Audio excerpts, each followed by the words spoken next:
जय श्री राम दोस्तों, राधे राधे। मैं पुष्पोपाध्याय।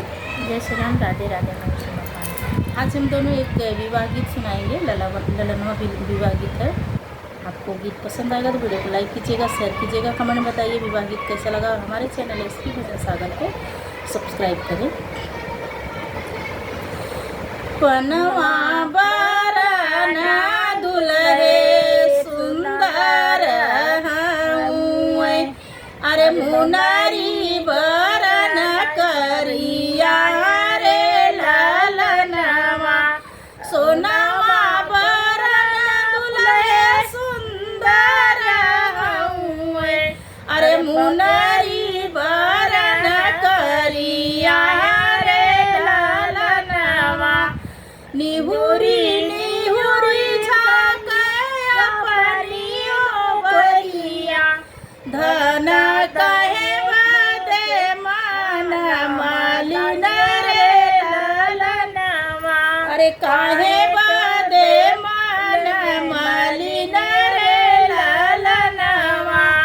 माई तोरी मारे बहिन गरिया में, माई मोरी माई तोरी मारे बहिन गरिया में, अरे जेठ भैया घर से निकाल रे ललनवा, अरे जेठ भैया घर से निकाल रे ललनवा।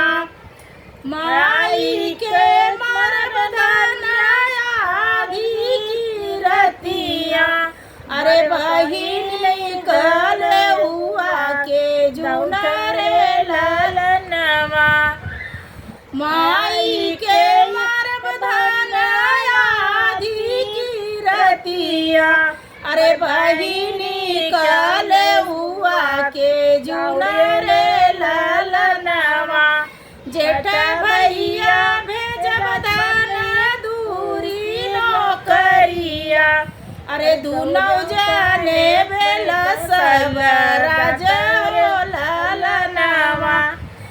भैया के भेजब धन दूरी नौकरिया, अरे दुनौ जाने भेल सब राज रे ललनवा।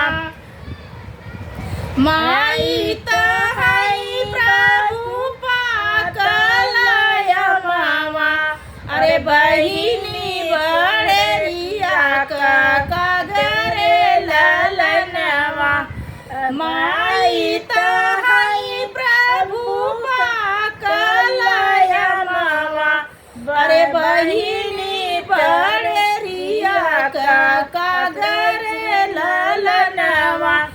जेठ भैया हम स्वामी दाइन भैया, अरे परिखिला मतिया तोहार रे ललनवा।